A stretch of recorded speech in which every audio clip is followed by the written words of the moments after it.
यीशु मसीह के नाम से आपका आज के संस्कृत में स्वागत है। आज हम 1 कुरिन्थियों 16:5 से 12 को देखेंगे। यह आखिरी अध्याय है और अगर आप इन आयतों को पढ़ें तो आपको यह बड़ी ही साधारण सी बातें लगेंगी। पौलुस अपने कार्यक्रम के बारे में बता रहा है, तीमुथियुस और अपुल्लोस के बारे में थोड़ा सा जिक्र करता है और आप पूछेंगे इस पर चर्चा करने वाली कौन सी बात है। परंतु भाइयों और बहनों, परमेश्वर के वचन में ऐसा कुछ भी नहीं है जो अकारण है, जिसे सीखने के लिए कुछ भी नहीं है। ऐसा कुछ नहीं जो हमारी किसी प्रकार से उन्नति नहीं करता। पौलुस जैसे महान परमेश्वर के दास की लिखी व्यक्तिगत कार्यक्रम की बातें हमें सेवा और नेतृत्व के बारे में बहुत ही महत्वपूर्ण बातें सिखाती है। आज की इन आयतों में सीखने के लिए इतना कुछ है कि मैं 2 घंटे तक बोल सकता हूं, पर मैं संक्षेप में ही बोलूंगा। तो अंत तक जरूर सुनिएगा और सुनने के बाद सोचिएगा कि आप कैसे इसे अपनी सेविकाई में और नेतृत्व में उपयोग में ला सकते हैं। इन शिक्षाओं को केवल प्रभु की सेवा के लिए नहीं, पर रोजमर्रा के जीवन में भी आप काम में लगा सकते हैं, क्योंकि सिद्धांत बदलते नहीं है। तो मैं पहले आपके लिए पढ़ता हूं 1 कुरिन्थियों 16:5 से 9। मैं मकिदुनिया होकर तुम्हारे पास आऊंगा, क्योंकि मुझे मकिदुनिया होकर जाना ही है, परंतु संभव है कि तुम्हारे यहाँ की ही ठहर जाऊं और शरद ऋतु तुम्हारे यहाँ काटूं। तब जिस ओर मेरा जाना हो उस ओर तुम मुझे पहुंचा देना, क्योंकि मैं अब मार्ग में तुमसे भेंट करना नहीं चाहता, परंतु मुझे आशा है कि यदि प्रभु चाहे तो कुछ समय तक तुम्हारे साथ रहूंगा। परंतु मैं पिन्तेकुस्त तक इफिसुस में रहूंगा, क्योंकि मेरे लिए वहां एक बड़ा और उपयोगी द्वार खुला है और विरोधी बहुत से हैं।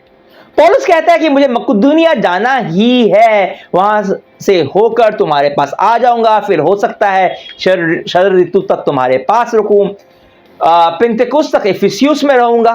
पौलुस के पास एक योजना थी। योजना बनाना एक अच्छे नेता की पहचान है। सबसे पहली सीख जो मुझे यहां मिलती है वह है कि योजना बनाना महत्वपूर्ण है।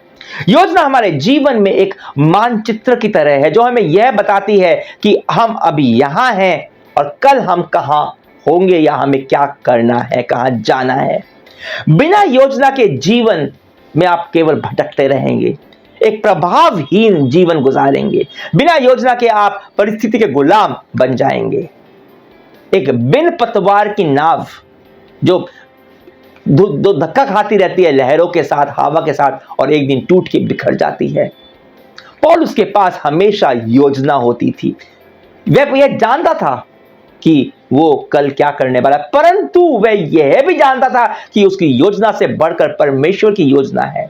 हमारी बनाई हुई हर योजना में एक अनिश्चितता रहती है, इसलिए जरूरी है कि हम योजना बनाएं पर परमेश्वर की इच्छा को सर्वोपरि रखें।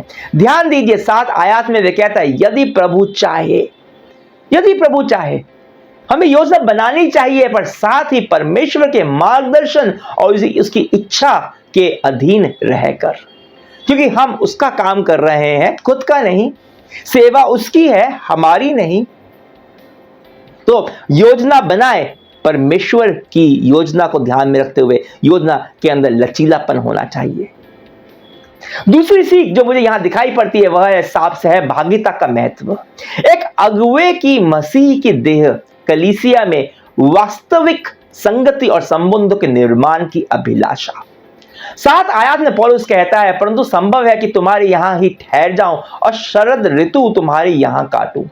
पौलुस की हमेशा से तमन्ना रही है कि जिस कलीसिया की स्थापना उसने की, या फिर जिन कलीसिया की स्थापना उसने नहीं भी की, जिनसे वो मिला भी नहीं है, वो उनके साथ संगति करे, उन्हें सिखाए, उनके विश्वास को बढ़ाने और उनकी उन्नति में वो योगदान दे।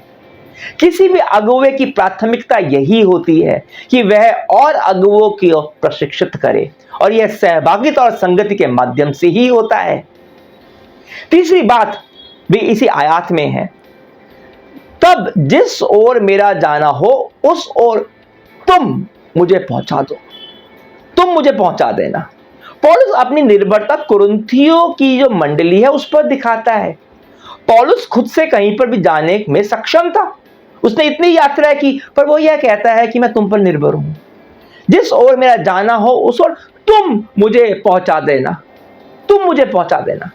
यह सेवा कार्य में एक दूसरे पर हमारी निर्भरता को दर्शाता है। अगर हम सोचते हैं कि हम यीशु मसीह के लिए अकेले दुनिया बदल देंगे, तो यह परमेश्वर की योजना कभी भी नहीं थी। हमें एक दूसरे की आवश्यकता है। हम सेवा करते हैं, पर हमें एक दूसरे विश्वासियों की सेवा की भी आवश्यकता रहती है। यह सेवा भौतिक हो सकती है, जैसे कि अतिथि सत्कार, हमारे दान के द्वारा, या फिर मानसिक जैसा कि प्रोत्साहन, या फिर आत्मिक जैसे कि प्रार्थना। एक सच्चा नेता दूसरों पर अपनी निर्भरता को पहचानता है और स्वीकारता है। वह कभी इस अहंकार में नहीं रहता कि मैं खुद ही सब कुछ कर लूंगा, मैं ही सब कुछ हूं। मैं अपनी सेवा के लिए दूसरे विश्वासियों पर आश्रित हूं। और चौथी सीख सेवा के नेतृत्व के बारे में कि चाहे हमारी योजना में अनिश्चितता हो, हम नहीं चाहते कि क्या होगा, हम नहीं जानते क्या होगा, फल क्या आएगा, फिर भी सेवा में अटल रहो और सेवा के मौकों को छोड़ो नहीं। पौलुस 8 और 9 आयत में कहता है कि मैं पिन्तेकुस्त तक इफिसुस में रहूंगा, क्योंकि मेरे लिए वहां एक बड़ा और उपयोगी द्वार खुला है, और पर विरोधी बहुत से हैं। यहां आप देखिए, पौलुस जहां पर भी रहे, कुछ भी योजना हो, वह सेवा के लिए कटिबद्ध और अटल है। वह मौके को देखता है और उस मौके का लाभ उठाता है सुसमाचार के लिए। यह एक अच्छे अगुवे की पहचान है। परमेश्वर अभी कहां द्वार खोलते हैं हमारे जीवन में, किस प्रकार की सेवा के द्वार परमेश्वर खोलता है। अगर और कोई नहीं तो प्रार्थना का द्वार तो आपके लिए हमेशा खुला हुआ है। आप किसी दोस्त से मिलने गए हैं मान लीजिए, या किसी रिश्तेदार से मिलने गए हैं जिनका प्रभु में अभी उद्धार नहीं हुआ है, आपके पास मौका है प्रभु की सेवा करने का। हो सकता है कि विरोध हो, विरोध तो होगा, क्योंकि शैतान निरंतर परमेश्वर के राज्य के विरोध में काम करता है, पर हमें यह समझना चाहिए कि हम कोई साधारण लोग नहीं हैं। हम यीशु विश्वासी हैं, हम अगुवे हैं, हम प्रभु की सेना के योद्धा हैं, और यह लड़ाई हमारी नहीं है, प्रभु की है। और वह सामर्थी है, वह सामर्थी है आपको सामर्थ देने के लिए। विरोध तो होगा, और कई बार यह विरोध बाहर से नहीं आता, हमारे अंदर से होता है। हमारा डर, हमारा संदेह, अरे वो सामने वाला क्या कहेगा। पर अगर आप परमेश्वर निर्भर हो और मौके में प्रार्थना के साथ उसकी सेवा करोगे, तभी तो आप परमेश्वर के सामर्थ को देख पाओगे। आपकी विश्वास योग्यता ही आपको उसकी महिमा को प्रकट और अनुभव करवाती है। अगर आप पुरुषार्थ नहीं दिखाओगे, तो आप परमेश्वर की महिमा नहीं देख पाओगे। अगर विरोध नहीं होता, तो कैसे आपकी सेवा में उसकी सामर्थ और महिमा प्रकट होती। सोचिए। इसलिए निरुत्साहित न होइए, डरिए मत, अटल रहिए, प्रतिबद्ध रहिए परमेश्वर प्रभु की सेवा करने के लिए, उसकी सामर्थ पर आश्रित रहकर। परमेश्वर विश्वास योग्य है। परमेश्वर चाहता है कि आप वो करें जो आपके लिए संभव है, असंभव वो करेगा। आगे 1 कुरिन्थियों 10 से 12 में पौलुस लिखता है, यदि तीमुथियुस आ जाए तो देखना कि वह तुम्हारे यहां निडर रहे, क्योंकि वह मेरे समान प्रभु का काम करता है। इसलिए कोई उसे तुच्छ न जाने, परंतु उसे कुशल से इस ओर पहुंचा देना कि मेरे पास आ जाए, क्योंकि मैं उसकी बाट जोह रहा हूं कि वह भाइयों के साथ आए। भाई अपुल्लोस से मैंने बहुत विनती की कि तुम्हारे पास भाइयों के साथ जाए, परंतु उसने इस समय जाने की कुछ भी इच्छा न की, परंतु जब अवसर पाएगा तब आ जाएगा। कहते हैं किसी के दिल को देखना हो तो उसके शब्दों को देखिए, वो जो कह रहा है उस पर गौर कीजिए, किस तरह से कह रहा है उस पर गौर कीजिए। तीमुथियुस पौलुस का चेला था, उसने पौलुस के साथ सुसमाचार के लिए परिश्रम किया। पौलुस उसका गुरु था, पौलुस उसका अगुवा था। परमेश्वर ने तीमुथियुस को पौलुस के हाथों में सौंपा था, और 2 ही वाक्यों में हमें यह समझ आ जाता है कि पौलुस उसकी कितनी परवाह करता है, कितना ख्याल था पौलुस को उसके लिए। और यह हमें बताता है कि पौलुस का नेतृत्व करुणा भरा था। 5वां कि नेतृत्व हमेशा करुणा भरा होना चाहिए। पौलुस को तीमुथियुस की मानसिक स्थिति और शारीरिक सुरक्षा की फिक्र थी, पर यही नहीं, उसके साथ जो काम करते थे, उसके साथ जो सेवा करते थे, पौलुस उनकी भूमिका को भी स्वीकारता है, उन्हें वह श्रेय देता है, क्रेडिट देता है। बुरे नेता वह होते हैं जो अपने साथियों की भूमिका का श्रेय उन्हें नहीं देते। जब कुछ बुरा हुआ तो उन्हें दोष अवश्य देते हैं, पर जब अच्छा जब होता है तो उसका श्रेय उनको नहीं देते, सब कुछ खुद खा जाते हैं। पर एक पवित्र आत्मा से भरा हुआ नेता खुद को कभी भी अपने साथियों से ऊपर नहीं रखेगा। वह विनम्रता के साथ उसके योगदान के लिए उन्हें सराहेगा और खुद के बराबर का स्थान देगा। पौलुस यह नहीं कहता कि तीमुथियुस मेरा चेला है, वह मुझसे सीख रहा है, पर वह कहता है वह मेरे समान प्रभु का काम करता है।